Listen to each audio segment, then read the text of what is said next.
Vale, pues vamos a seguir con la sesión de tarde en esta mesa titulada Mercado, Edición y Lectura, en la que van a hablar los profesores Andrew Anderson y Marta Palenque. En primer lugar voy a presentar al profesor Anderson, catedrático emérito de la Universidad de Virginia, en Estados Unidos.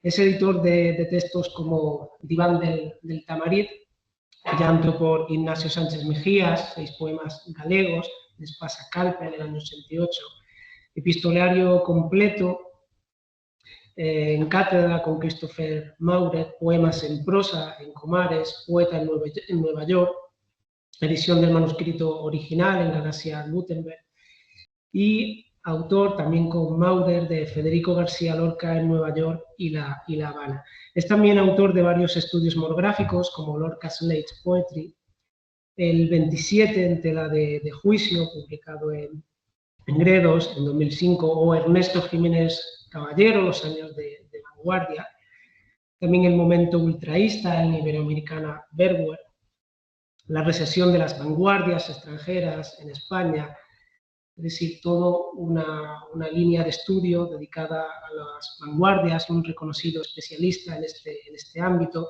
Asimismo, comisarió la exposición Los títeres de Lorca, Lanz y Falla en el Centro Federico García Lorca en 2023, y a Ricardo Baeza ha dedicado 8 artículos y ensayos, enfocando más que nada su trabajo en el teatro y como traductor, que precisamente de este autor es el que nos va a hablar hoy.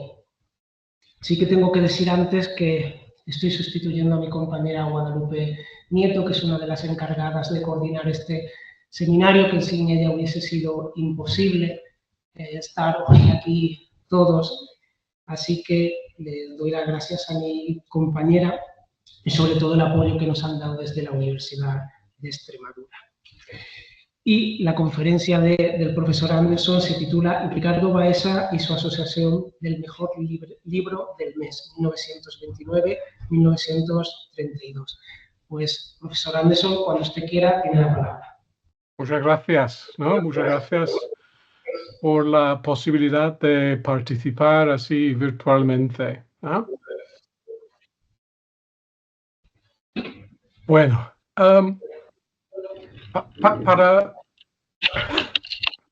Ya, sí. Muy bien, gracias.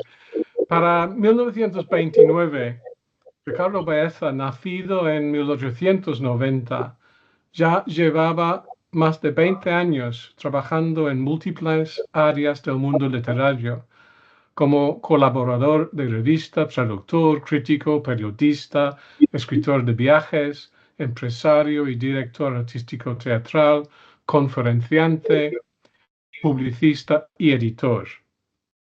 En 1916 había fundado y dirigido, en colaboración con Fernando Calleja, una editorial, Atenea. En el año 28 la dejó en manos de Calleja, hito marcado por un cambio de nombre a Ediciones La Nave. A principios del 29, pues, Baeza se encontraba libre para comenzar nuevas iniciativas. En enero publicó una reseña acerca de la traducción al español, La verdad sobre el negocio editorial, de un libro del editor inglés Stanley Unwin. Elogió su documentación y franqueza, pasando luego a criticar la Conferencia Nacional del Libro, celebrada en el 27, como un auténtico debacle, por lo que revelaba del profundo desconocimiento del problema libresco por parte de editores y autores. Explicó por qué la mayoría de los editores españoles estaban equivocados al mantener que existe a la sazón en España una superproducción editorial que rebasa de las capacidades del mercado. Era verdad que la producción había crecido notablemente, pero para él este dato era enteramente positivo y no aceptaba que la solución se buscara en la limitación o la restricción. En efecto, Un apéndice estadístico incluido en la traducción de Unwin demostraba que la producción libresca per cápita en España era en realidad la más baja de Europa, dato que Baeza contrastó con su creencia de que el libro y la cultura de un país estaban estrechamente vinculados. De ahí su conclusión de que cualquier medida de remedio y cualquier solución en favor y defensa del libro serán preferibles a la reducción forzosa de la manufactura editorial. Si la restricción de la producción era la peor opción, hacían falta mejores alternativas. La solución definitiva, aunque lenta e indirecta, sería la de que nuestra cultura aumente y desarrolle, pues entonces nuestro público consumirá más libros de los que consume el presente. Entre tanto, Baeza abogaba por la protección oficial del libro y la creación de bibliotecas circulantes. En un medio social como el nuestro, de vida cultural precaria y de estrechez económica, donde el libro es considerado por la casi totalidad como un objeto de lujo, la institución de las bibliotecas circulantes llega a constituir una medida primordial. En su comentario sobre estas bibliotecas que ya funcionaban en los países anglosajones y germánicos, podemos percibir la primera chispa de lo que sería muy pronto la nueva organización. Y cito, el objetivo de la mayoría de los abonados no es precisamente el de leer aquellos libros que pueden interesarle y evitarse así su adquisición, sino más bien el de estar en contacto continuo con el movimiento literario y en la imposibilidad de comprarlo todo, el peligro de comprar al azar, poder determinar mediante el examen posible de todos ellos cuáles valen realmente la pena de ser incluidos en su biblioteca particular. A los pocos días, Baeza lanzó su propuesta para la creación de la Asociación del Mejor Libro del Mes. La inspiración le llegaba desde los Estados Unidos, con The Book of the Month Club y The Literary Guild of America como sus dos modelos principales. Explicó que los socios de número ilimitado pagaban una módica cuota anual y se comprometían a comprar cada mes un libro elegido por una junta directiva que determinaba el mejor, seguido de 4 o 5 otros recomendados. A todos los socios se enviaba un boletín informativo mensual y ellos recibían automáticamente el mejor libro si no comunicaban dentro de un lapso su preferencia por uno de los recomendados. Todos los libros ofrecidos a los socios gozaban de una rebaja considerable sobre el precio de venta de una librería. Efectivamente, The Book of the Month Club, fundado en el 26, funcionaba exactamente como Baeza lo describía. La creación de The Literary Guild of America siguió un año después, en clara imitación e ideado para hacer competencia con él. Su innovación principal era la impresión de ediciones especiales de los libros seleccionados que recibían los socios a precios aún más bajos. Para Baeza, los efectos provechosos de una entidad semejante serían múltiples. Así, cito, sirve de orientación en sus lecturas a todo ese sector del público que podríamos llamar casual y que constituye en realidad el gran público. A todos esos lectores que compran al azar sus libros, les da un rumbo determinado, asegurándoles el valor de lo que leen. Además, cito, en ninguna parte este servicio de brújula es tan necesario y podría ser tan eficaz como en España, donde la crítica está todavía en mantillas y es una función tan inconexa y precaria. Y seguramente que en proporción en ningún país existe un público casual y extraviado tan numeroso como el nuestro. Otra ventaja. Este tipo de asociación ampliaría el público comprador con la garantía de calidad literaria y el aliciente económico de la rebaja. Encima de esto, el que empezó comprando solo el libro del mes acabará comprando varios por su cuenta y así acabará por adquirir cierto gusto literario y cierta cultura espiritual. En abril se anunció la fundación de la asociación como filial del Patronato de las Bibliotecas Populares Hispanoamericanas. El patronato había sido establecido en 27 con el fin de crear en España sus posesiones en África y naciones hispanoamericanas, organismos de aquel carácter que permitan la difusión gratuita de libros y de aquellos otros que puedan contribuir a extender el amor a la lectura, al idioma patrio y a elevar el nivel cultural del pueblo. Aunque no se constataba de manera explícita, el patronato dependía a su vez de la Compañía Iberoamericana de Publicaciones. Y así la asociación, como filial del patronato, gozaría de modo indirecto pero muy significativo del apoyo de esa empresa. La CIAP, pues, proveería la infraestructura necesaria para la operación diaria, al mismo tiempo que, con el patronato entre medio, la asociación mantenía una fachada de independencia e imparcialidad.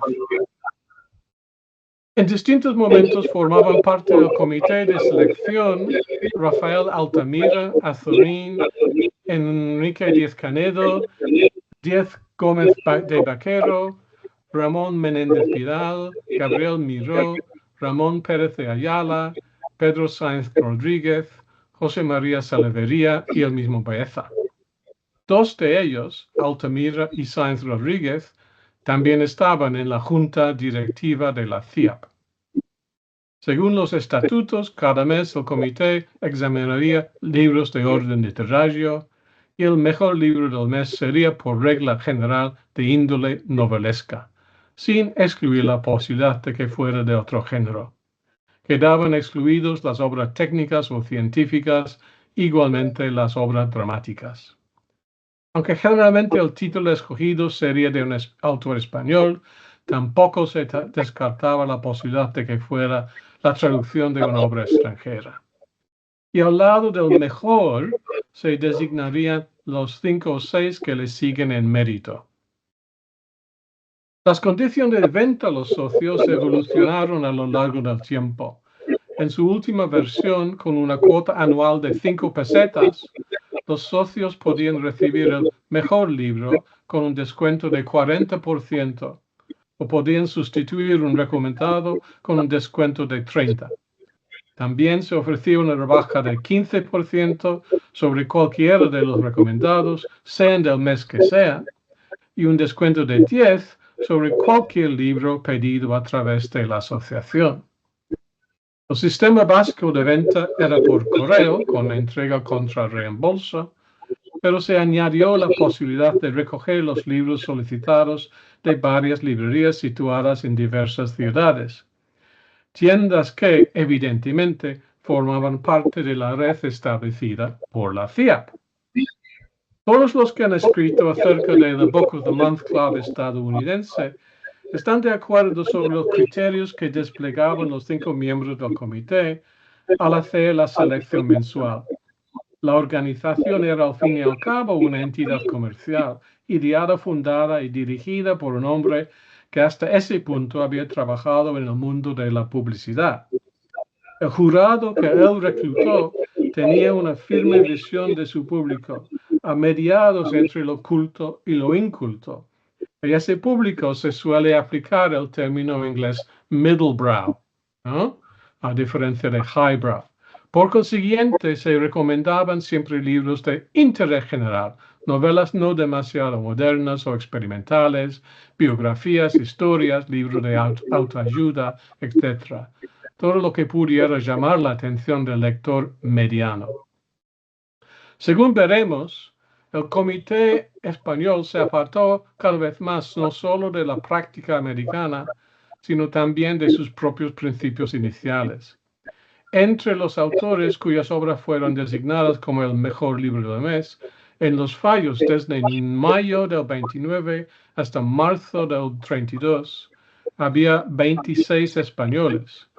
Antonio Robles, Rosa Arciniega, Manuel Azaña, Azorín, Baeza, Baroja, Arturo Capdevila, Américo Castro, Manuel Cijes Aparicio, Francisco de Cossío, Alfonso Danvila, Concha Espina, Wenceslao Fernández Flores, Federico García Sánchez, Gómez de Vaquero, Heliófilo, Alberto Insúa, Jarnés, Salvador de Madariaga, Gabriel Miró, Antonio de Obregón, Dors, Ortega Gasset, Salaverría, Rafael Sánchez Guerra y Unamuno. Y solo 5 extranjeros: Rómulo Gallegos, Paul Morand, Eric Remarque, Stendhal y Jacob Wasserman. Bien. Pero de entre estos 35 mejores libros, solo 11 eran novelas. La de Obregón, Efectos Navales, de un acervado experimentalismo. Mientras que es fácil apreciar el atractivo potencial de las biografías, los libros de viajes y algunos tomos de historia, también entre los seleccionados encontramos volúmenes de filosofía, ciencia política o sociología bien serios, sin hablar de los ejemplos de ensayismo o crítica literaria. Desgraciadamente, no se han conservado los archivos que pudieran permitirnos averiguar el porcentaje de los socios que optaban por uno de los recomendados cuando, por ejemplo, La rebelión de las masas o La agonía del cristianismo se anunciaba como el mejor libro del mes. El análisis de las listas cada vez más largas de libros recomendados produce resultados aún más sorprendentes. Hubo un total de 659 libros, un promedio de 19 por mes. En varias ocasiones la lista se extendía a más de 30 títulos. Ahora la división entre españoles y extranjeros era inversa, de 244 contra 415. Entre las traducciones, los países más representados son, en orden descendente, Francia, Rusia, es decir, la Unión Soviética, Alemania, Gran Bretaña y Estados Unidos, seguidos de un larguísimo etcétera. El alto número de libros soviéticos demuestra la gran curiosidad existente en la época acerca del país y después de la Revolución. En cuanto a los géneros, la narrativa dominó la oferta, con más de 150 volúmenes. Aquí hay una gran variedad de autores clásicos como Robert Louis Stevenson, Sun Koo, Dickens, Elizabeth Gaskell, Edward Allan Poe, S. de Queiroz o Dostoevsky, y modernos mucho más numerosos. Y entre estos diversos ejemplos de la novelística más avanzada, Joseph Conrad, H.G. Wells, John Dos Passos, Theodore Dreiser, Sinclair Lewis, Upton Sinclair, Blaise Cendrars, Jean Cocteau, Knut Hamsun, André Maurois, Paul Morand, Marcel Proust, Drew La Rochelle o Stefan Zweig, claramente dirigidos a un lectorado culto. Sin embargo, la narrativa solo representaba el 23% de la totalidad, con el resto dividido entre las múltiples categorías de no ficción. En segundo lugar, pues, venían las biografías y autobiografías, con sujetos desde Tutankamón hasta una estrella americana del cine mudo.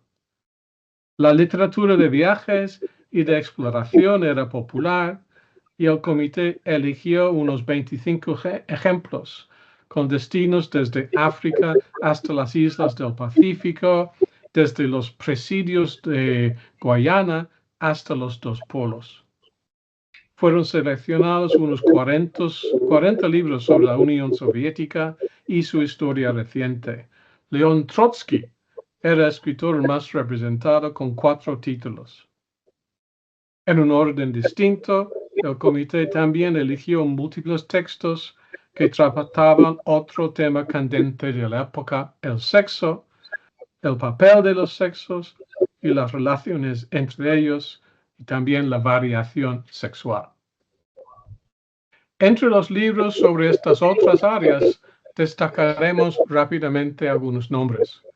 Alfred Adler, Castiglione, Havelock Ellis, Henry Ford, Waldo Frank, Sigmund Freud, Johann Huizinga, Hermann von Keyserling, Maurice Maeterlinck, Curzio Malaparte, George Bernard Shaw, Ernest Toller y Oscar Wilde. En el apartado de la filosofía fueron recomendadas obras de Aristóteles, los estoicos y Plotino, luego Leonardo da Vinci, Descartes, John Stuart Mill y Herbert Spencer, y finalmente Kierkegaard, Bertrand Russell, y además los 4 tomos de las investigaciones lógicas de Edmund Husserl, todo menos que lo Middlebrow. A los autores españoles se aplicaron unos principios de selección parecidos. Los novelistas forman el bloque más numeroso: Bacarice, Balbontín, Blasco Ibáñez, Botín Polanco, Carmen de Burgos, Díaz Fernández, Gómez de la Serna, Guillén Salaya, Hernández Catá, Ledesma Miranda, Miquel Arena, Salazar Chapela, Sender, Tenreiro, Zamacois y Zugazagoitia. A medida que pasaba el tiempo, la novela cedía el paso a la no ficción, que dominó las listas durante la segunda mitad de la vida de la asociación. Aquí otra vez prima la biografía, pero en segundo lugar hallamos la crítica literaria. La política española contemporánea y la coetánea en varios países europeos recibieron bastante atención. La literatura de viajes perdió terreno, pero de nuevo los tomos relacionados con la sexología y cuestiones de género llamaron la atención del comité, especialmente los de Marañón y Gregorio Martínez Sierra. Reflexionando sobre este panorama, se impone una primera conclusión muy evidente. Algunos libros y autores eran sin duda populares, otros tomos eran de interés general, aptos para el lector curioso que quisiera informarse sobre un tema determinado, pero muchos títulos eran de un nivel intelectual bastante alto y no pocos podrían considerarse de vanguardia. A diferencia de los estadounidenses que provenían del mundo de la publicidad comercial, Baeza estaba preocupado más por la cultura que la ganancia económica. No obstante, el cierre de la asociación en la primavera del 32 no puede atribuirse a la falta de socios, sino a 3 otros factores en combinación. En primer lugar, el catastrófico crack de Wall Street y sus secuelas, sobre todo en la compra de libros que, según Baeza, se consideraban en España como objetos de lujo. Luego, poco después de la declaración de la Segunda República, Baeza fue nombrado embajador español para Chile y en junio del 31 salió con rumbo a Santiago. Él había sido la fuerza motriz detrás de la asociación e inevitablemente su ausencia tuvo un impacto negativo. Sin embargo, el tercer factor fue el decisivo. Por su rápido crecimiento y las peligrosas formas de financiación utilizadas, la CIAP empezó a experimentar algunos problemas financieros tan tempranos como el 29, y a principios del 31, el banquero Alfredo Bauer tuvo que reconocer que estaba arruinado. Ese verano, la Banca Bao oficialmente suspendió pagos y el Consejo Administrativo de la CIAP hizo lo mismo poco después. Bajo estas circunstancias, con la depresión económica, la ausencia de Baeza y el desplome de la empresa que respaldaba la asociación, era inevitable el fin de este gran experimento. Se emitió el último fallo a finales de mayo de 1932. Pero hay muchas razones para acordarse hoy en día de ella. Desde los comentarios de Beeza sobre el mundo editorial español y su función como barómetro de los gustos e intereses del momento, hasta la innovación en la nueva modalidad de comercialización libresca y la colaboración crucial, aunque finalmente malhadada, con la CIAP. Y eso es todo.